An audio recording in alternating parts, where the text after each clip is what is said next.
evening, everybody. It is Monday the 27th of June. I have just uploaded my Flurky review, Floki, however you want to pronounce it, because I did that in advance of England playing Iceland in the Euro 2016 Championships, second round, and as I speak, it is currently 2-1 to Iceland, and there are about 20 minutes left. So, yeah. It's a good job I'm not really that bothered about the England team, football-wise. I think I said in the Iceland one, I'm sort of into football, but I just follow it as a kind of armchair supporter. But the England team, it's kind of sad how the expectation as a country is that we're going to win everything and that lot, and it just always it's such a busted flush. It's quite funny, really, to be honest. So, yeah, as I speak, it's 2-1. There's 20 minutes left. I don't know what to say, really. It's quite sad. Yeah, England really doing themselves proud over the last week. Well done, people.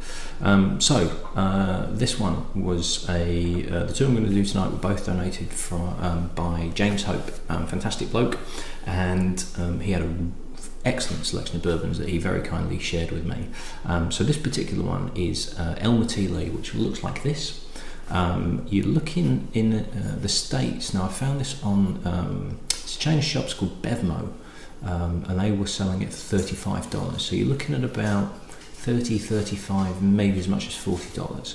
I did find it on Master Malt for about 50 quid, but they were sold out, so I don't know whether it's quite limited packages as to whether you can get it over here. It's actually made by Buffalo Trace, which is in Frankfort, Kentucky. And Elmer T actually joined Buffalo Trace in 1949. He came under the wing of Albert B. Blanton, who was the owner of the company at the time, and he started as a maintenance engineer, having been in the Second World War with the Air Force, I think, and started as a maintenance engineer, and over the years ended up progressing all the way through to Master Distiller. This is what Elmer T looks like. In fact, this is what it looks like when he joined, and I will put another one up of him in his later years. Now, he actually died in 2013, just before his 94th birthday. So he really had a good innings and was very, very highly regarded. And after his retirement in 1985, because I think he launched Blanton's in 1984. He launched Blanton's, that was his idea, to do like a single barrel release named after essentially his first cross. And that was in 1984, and then in 1985 he retired, but he kind of stayed working for the company as an ambassador and really kind of as a spokesman for the company as a whole. So it wasn't that long after he retired that Buffalo Trace then launched Elmer T as a brand, which is it's another single barrel, but it seems to be that's exactly 25 cl. It's not quite as premium as Blanton's. It's not quite as fancy packaging. It's not quite as expensive.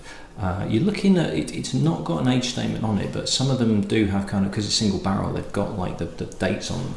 So it seems to be around 8 to 10, but these are hand-selected barrels that are then bottled up. So it depends on the quality of the cask itself as to what the age is at the particular time, but they're trying to maintain some kind of consistency. But again, there'll be very, very subtle differences between each batch. So this is released at 45%, and the general impression I get is that it's very good for the money, but obviously we'll try and kind of look at this as subjectively as possible. In terms of the constituent parts, I don't know, I couldn't actually find that out, so if anybody does know, stick it in the comments, that'd be quite useful. It's got lovely spice on the nose, actually. It's a really, it's not a burning spice, but it's quite kind of, there's spice on there, but there's also like you're standing in a field of corn, and there's this sort of, it's really difficult to describe, but it's very much like standing in a field of corn on a winter's day, and you take a deep breath and you sort of get this like wheaty, grainy, barley nose, but it's very it's very fresh because it's like unmalted and they've not crushed it, they've not milled it, they've not done anything with it. It's growing in the field, and it's sort of like there's warmth from the sun as well. Sounds a bit poncy, that, doesn't it? I do apologise, but that's kind of the best I can do, because it smells like ears of corn and ears of grain, as well as this spiciness. But it's not an overpowering spice. It's not a spicy spice. It's a crap term, innit? But it's quite mild spice. It's, there is cinnamon in there, but there's kind of distant cardamom. It's really, really good nose, actually.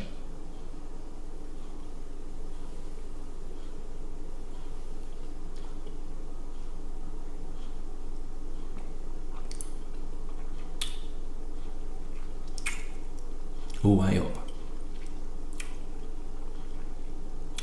That is a really well balanced bourbon. It's got a lovely rich mouthfeel. It's a really nice caramel smoothness to it, like a soft caramel. Dark chocolate with soft, like liquid caramel.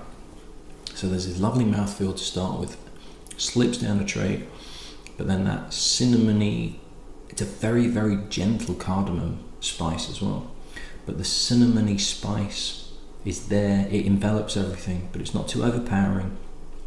Alcohol burn is not, it's there, but it's not, it's really, really well balanced.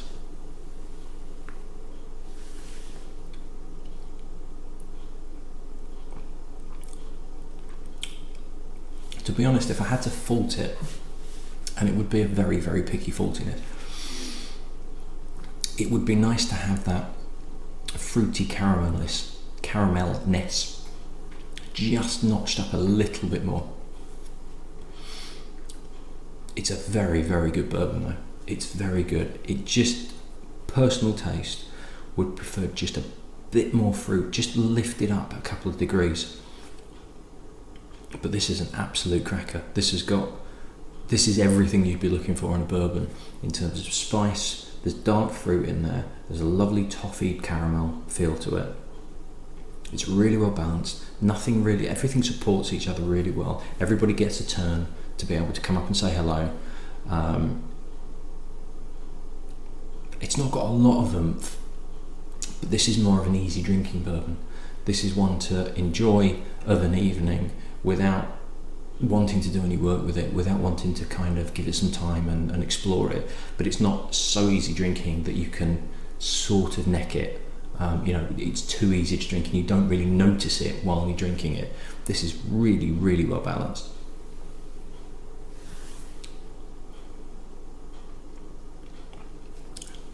There's not quite enough in there that's making me stick it into my top 5 bourbons,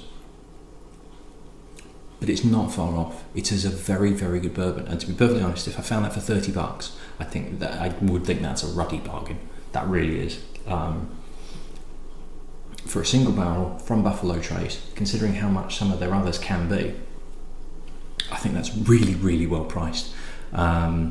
50 quid in the UK, yeah, we're always going to get stung because it's American, and there does seem to be this premium on there, particularly with the popularity of bourbon at the moment. But I think if you're in the US and you're looking at about the $35 price point, that is a really, really good bourbon. You will not go wrong with that whatsoever.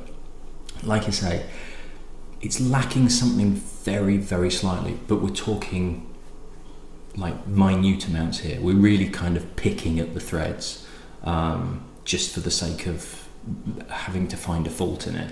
I would, if it had that extra little bit of oomph, it would be up there, and I'd say, it's the best value bourbon there is.